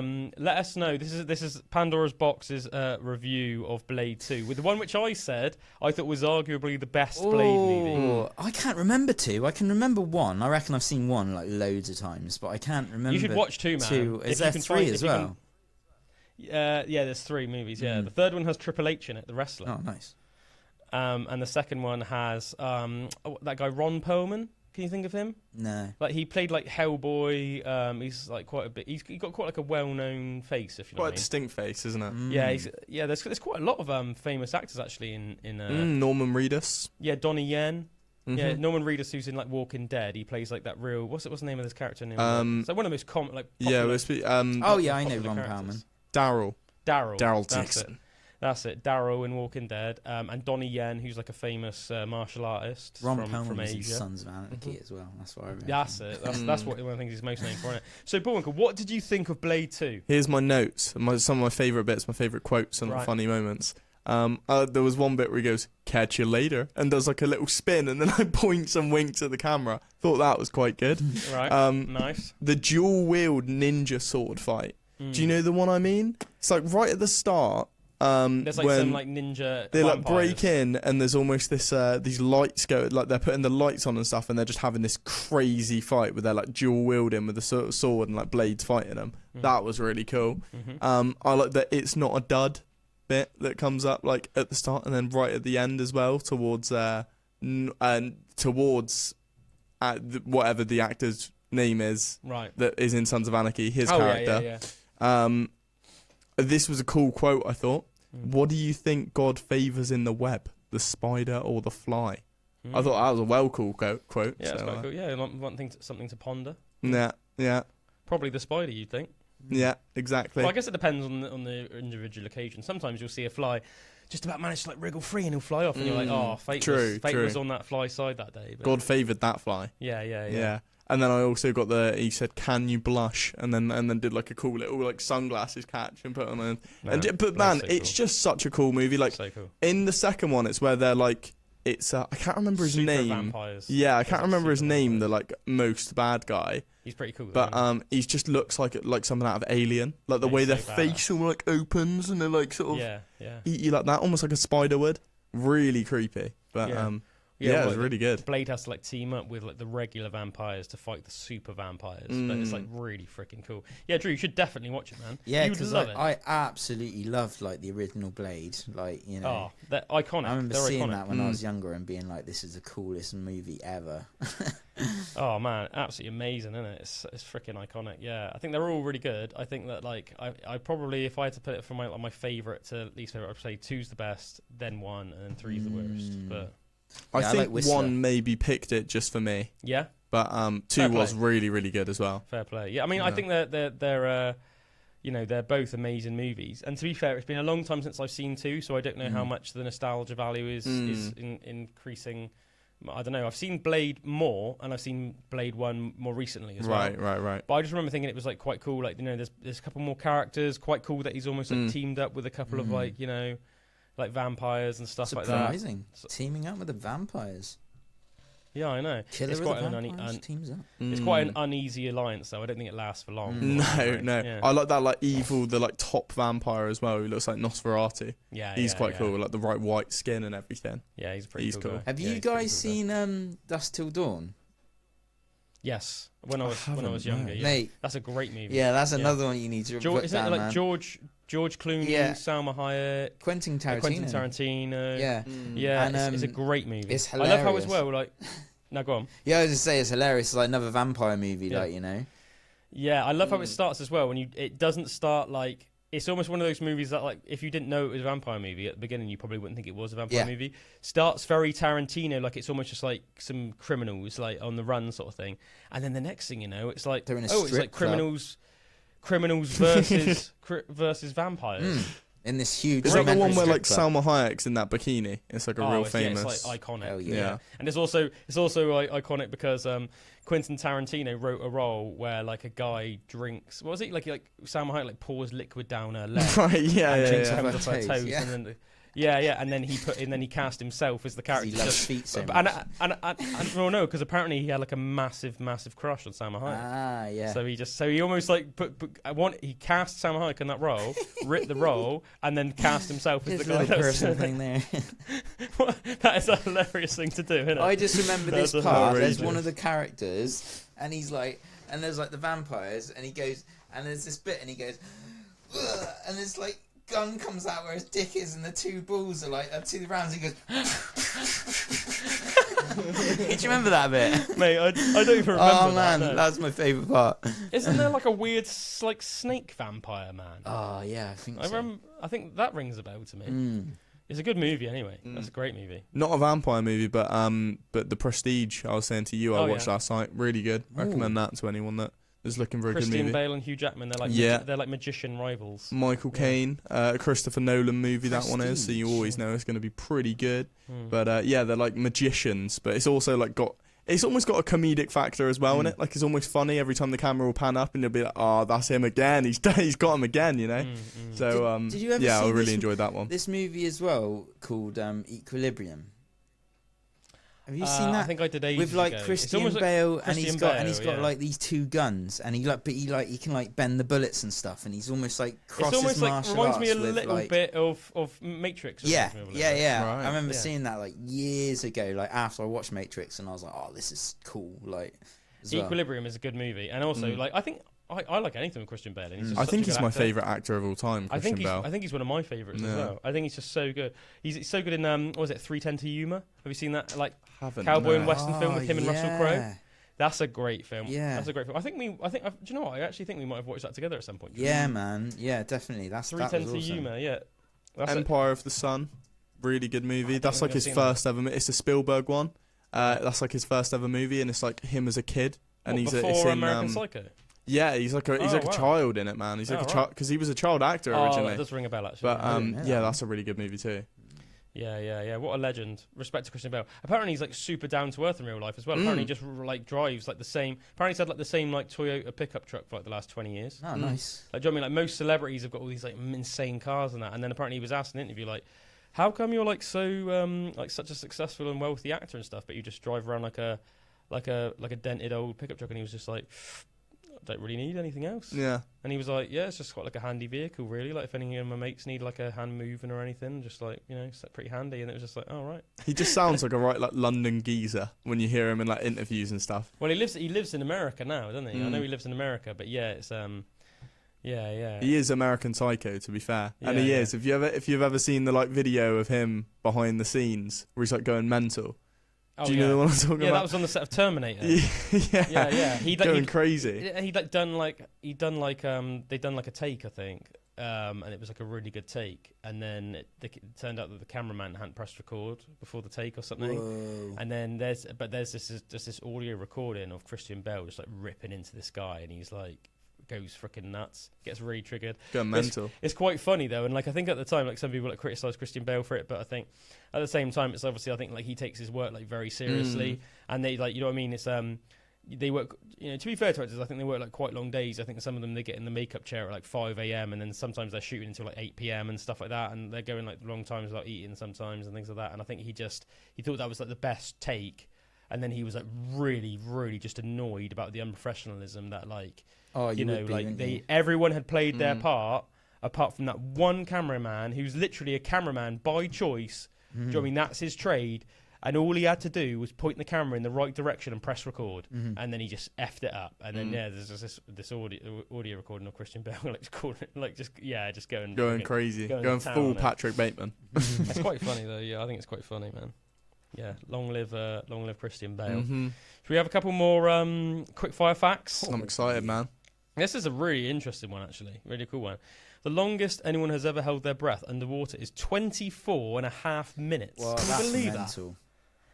that? The world record the world record was achieved by a Croatian named Budimir Sobat on the 27th of March 2021.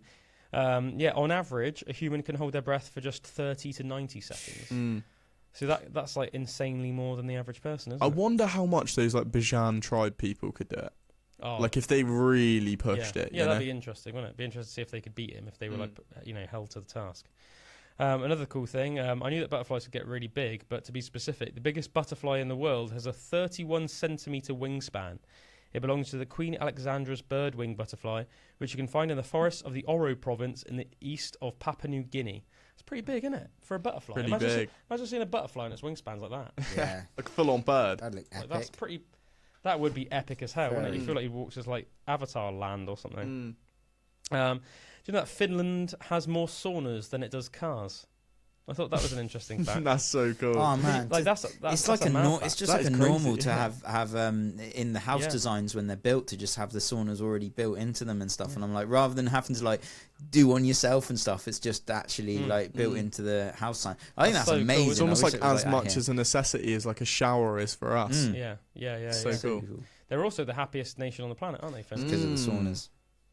Yeah, probably partly. Yeah. Aren't they also like one of the most depressed? Like No. I think it's similar with Iceland. I think it's because Iceland is like on the it's I promise you, man, it's something like that. Like on depression rates, they're higher than like everyone else because when it's dark and wintry, like it inspires that. But then it's also like they're a lot less stressed and happy on a different. I think that there used to be. I don't know. I think they used to be. I think the people used to say they were, or maybe they used to be. But I don't understand how you could be simultaneously the happiest nation on the planet and also the most depressed. I would assume it'd be like because of the different.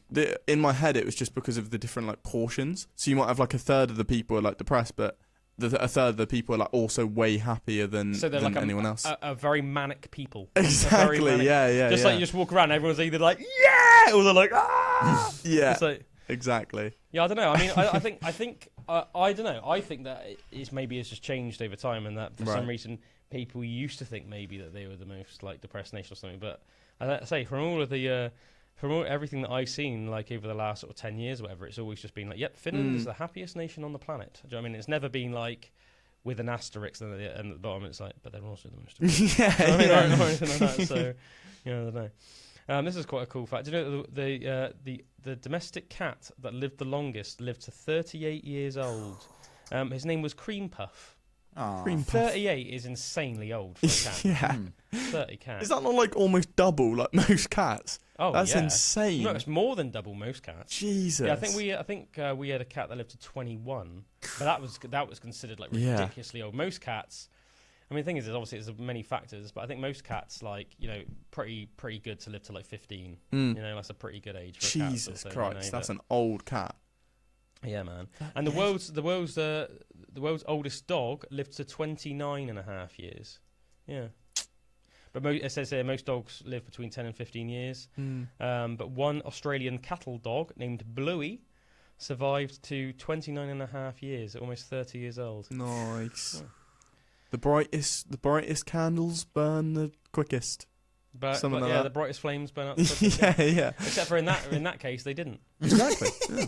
It's the complete He bucked the trend. the complete opposite of that. Yeah. The complete opposite of that. Are you trying to say that Bluey and Cream Puff were incredibly dull flames? I've got a feeling, man. Yeah. I've got a feeling. They were barely flames at all. Yeah. Barely flames at all. The slowest burners. Yeah. I always think this is an interesting fact. The University of Oxford is older than the Aztec Empire. That's such a cool fact, isn't it? Yeah, the University of Oxford was founded in 1096. That's insane. Whereas Tenochtitlan at Lake Texcoco, which is associated with the origins of the Aztec Empire, was founded in 1325. Yeah, so What would have been going on in like England and in the world in 1096? the Normans would have invaded 30 years before, so there was been building lots of Norman castles. Yeah, I mean, hard to say really. It's just like very, very medieval life, I guess. Lots of knights running around, or at least sort of like early depictions of knights. So lots of castles being built. The Norman way of life would have been like mingling with what was seen as more like the Saxon/Viking way of life, which would have been how the UK would have been dominated before the Normans came over. Yeah, I think that one of the biggest impacts Normans had is they built lots of stone castles, a lot of which are like still here today. Whereas like the Saxons or the Vikings, they weren't particularly big on like their massive stone castles. Do you know what I mean? They had like forts and stuff, but weren't so big on like their big castles. So yeah. Interesting. Yeah, a lot of like Norman stuff. Did you know that nutmeg is poisonous? No. Either of you know that? Poisonous. Yeah, nutmeg. Yeah, it's a real common thing to use on like sprinkle on drinks. Yeah, and things like that. I got some nutmeg on the spice rack in the kitchen. I don't even really know what nutmeg is, to be honest. Nice. It's just like a spice. Right. So it's often like so it's really common. And if you go in like Starbucks or Costa or Coffee One, or you can often have like either like chocolate or cinnamon or nutmeg like sprinkled on like a drink. Is it like nutty? I'm assuming. It's quite spicy. Yeah, like spicy, nutty, like a bit sweet as well. Spicy, yeah, I'd say like spicy nutty. Yeah, but nutmeg contains what's known as myristicin, which is a toxic compound, and it's also a mind-altering compound. Ooh. Yeah. Drew's rushing about, go grab some nutmeg. Yeah, just like snort a line. It does have hallucinogenic qualities, but if you take it in high doses, it's very nasty, and it has prolonged side effects. If you consumed just 2 tablespoons of nutmeg, right, which doesn't seem like that much, really, does it? Just 2 tablespoons of nutmeg in one sitting, you could get severe gastrointestinal reactions and heart palpitations, and it could even lead to your death. Jesus, just mad. 2 tablespoons. I put quite insane. a lot with I do chicken shawarma, like seriously, and like I was following this recipe, and it's like you put loads of spices. I definitely put a good teaspoon in, probably not more than that, but that would have been like on all of the chicken, you know.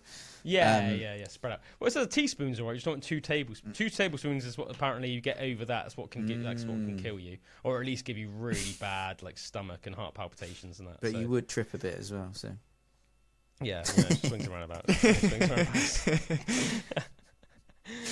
Yeah, I thought this was a cool fact. Did you know that Beretta is the oldest gun company in the world? It was established in 1526 in Brescia, Italy. That's quite cool. Yeah. If you were to, we're taking it full circle. We're saying about how we'd like a gun. If you were to get a gun, what sort of gun would you want? I don't know. I think a Colt 45 sounds quite cool. Yeah. I want a Glock. I love how much conviction he's like with. I want a Glock. Yeah, I think that you'd probably want some sort of like. You need a variety, wouldn't you? You need. Yeah, that's what I was thinking. Cause I was thinking like rifle, but then I was thinking, it's not really handy in like a tight space. You want a sniper? You want a shotgun? You want a you want a repeater rifle? You want a bazooka? You want a handgun and a Glock? You want a bazooka and then you want massive revolver. Yeah, a revolver for when you're feeling a bit like a cowboy. Yeah. Like a Magnum. Oh, Magnum would be quite cool. Yeah. Yeah. Go full Dirty Harry on everyone. Yeah. This is an interesting little quote from the Dalai Lama related to guns. The Dalai Lama once said, "If someone has a gun and is trying to kill you, it would be reasonable to shoot back with your own gun." There you go. That's words of wisdom. Said by the man of peace himself. Yeah. Said by the man of peace himself. So don't anybody feel bad out there. If someone's shooting at you, the Dalai Lama has just given you full consent to start popping shots back, Desperate times. Desperate times calls for desperate measures, don't they, on the subject of guns, gunpowder was invented originally by the Chinese as far back as the 9th century. Whoa! So that's a long time ago, isn't it? So is that like the year 800? Yeah, the 80. Yeah, with the 800s. Yeah. So at some point in the 800s. The first gun was then made in China in 1000 AD. It was made of bamboo, and had a spear attached to the top of it. And the gunpowder would fire the spear out of the bamboo into an enemy. It's mad to think it didn't blow up the bamboo. Yeah. Do you know what I mean? Yeah, I know what you mean. Yeah, you think it would just decimate it. They say bamboo's quite strong, don't they? In some Asian countries, don't they use it as scaffolding? Yeah. I'm pretty sure they do, I would believe it, yeah. I'm pretty sure they do, don't they? Yeah. And the earliest surviving firearm that has been found, that's with all of its parts and stuff, was found in Otepää in Estonia, which is south of Finland, and it dates back to at least 1396. So that's the earliest sort of like firearm. That's quite cool little gun facts, isn't it? Yeah, really? Yeah. I saw this. And Samuel. Sorry.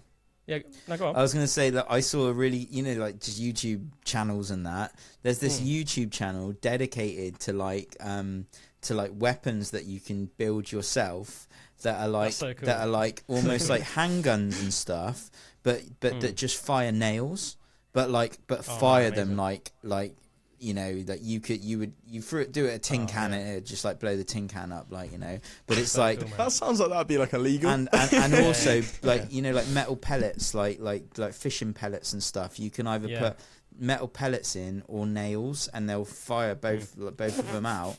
And I was just looking at all these videos, and it's just there's no speaking on them. It's just some guy just bit by bit making them and sanding the bits of wood together and that, and then just I'm like, I want to make some of these, Well, man, one weapon that I always think is such a simple piece of kit. Slingshot. Could be so deadly.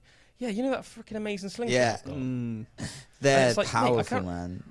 Dude, you could fricking destroy a can of Coke with that, right? Yeah, man. And then imagine. I mean, obviously, I would never going ever do full on this. David on someone. Yeah, I would obviously never ever do this unless it was an extreme scenario where I had to fight for my life or my family's life. But imagine if that was somebody's head. Imagine if you had a decent, especially if it was quite a sharp stone, quite a sharp one. That would be brutal. Or you were loving having a going on that, where mine weren't you? Yeah, man, I'd never really properly been on one before.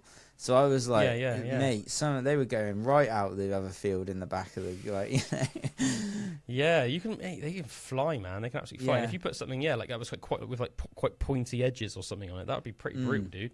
So you could definitely kill someone. You man. can get definitely slingshots that are kind of double-handed as well, can't you, and stuff. I swear I've seen some things like that where they're slingshots, but you pull it back and it rests at the back rather than just pulling it back and it goes. So you've got to almost cock it, and then you've got two arms, so it's more like a gun, but it's just it's just the That's same. That's nuts. Yeah, and I was like, mate, that looks pretty nuts. mental as well. That is pretty. I think people make them with forks. So the one I've seen is almost made with a fork. That's what holds it back. Oh right. Yeah. So I thought you meant it fires a fork. No. But it almost in that way it makes it To be fair, that'd be quite a brutal weapon, wouldn't it? Oh yeah. Firing a fork out of a slingshot. Definitely, that would definitely hurt. But yeah, I reckon it's probably something like what you were saying, Drew, with a guy just making them DIY or something. Innovation, baby. Yeah, man. Probably talking of cults and weapons and stuff, because you said that you'd probably want a cult. Did you know that Samuel Colt, the guy that made the first revolver and stuff like that, he was 16 years old when he made his first Colt gun. Colt revolver. That's really insane. That's pretty young, isn't it? It's just 16 years old. Back cool in the old Wild West. Yeah. Samuel Colt, yeah. I'm pretty sure it's Colt, isn't it? Oh, no. Oh, no. Sorry, that's Winchester. I was going to say I thought it was Colt, that he was the guy that they say that when he died, like his family got cursed by the ghosts of everyone that was ever killed by the gun. But I think that's actually the Winchester rifle, the Winchester repeaters. Because you were talking about how much like repeaters. I think the Winchester repeaters were like successful, and they were bought by so many people in America that they said that like so many thousands of people were killed. That there's like an old wives' tale that like they're his family were like haunted by the ghosts of everyone that had ever been killed by the gun. It's pretty. I love a bit of like random folklore. Yeah. It's a bit of random weird folklore. Oh yeah, we're gonna have to leave it here for this week, folks. I got to go and take my old dear to Heathrow Airport. Yeah, I don't know where she's getting a plane actually, because I think she's going on a cruise. She must be like flying to her. I think a lot of cruises like pick up at different countries and stuff. And is that what your mum did recently? Yeah, flew to Dubrovnik and went from there. That must be what she's doing. Yeah, that must be what she's doing. Yeah, so my old dear's going on a 2-week cruise. Ooh, nice. Of the Mediterranean. Hell yeah. So that'd be really nice, wouldn't it? With one of her really good friends from the United States. So that'd be nice. I've always wanted to go on a cruise. My nan loves cruises. Oh, I remember you saying, isn't even her profile picture a cruise? Yeah. A cruise ship. Like, didn't she like do one all around the world recently? My mum did. My mum did one with her mum, and Pam Parfit. Yeah, and like, I don't know why I felt the name to say her full name. Yeah, that's good going, man. Government name. Yeah, and she. I think it's because I got her on Facebook. Yeah, that was around the world one. That was pretty cool. All around like South America and stuff, and Antarctica. So woo. That's mad, man. That's so cool. Such a variation of places. But yeah, cheers everyone for joining in today. If you like today's episode, give us a like some way or other. If you listen to us on the radio, remember that we've also got a Spotify and a YouTube and an Instagram and a TikTok, all of that good stuff. Please go and give us a follow. If you've got any opinions on anything that we've said today, let us know. Contact us somehow. Any topics you'd like us to discuss, anything like that, also let us know. We love you. Have a good week. Until next time, see you later. Take it to the Bye-bye.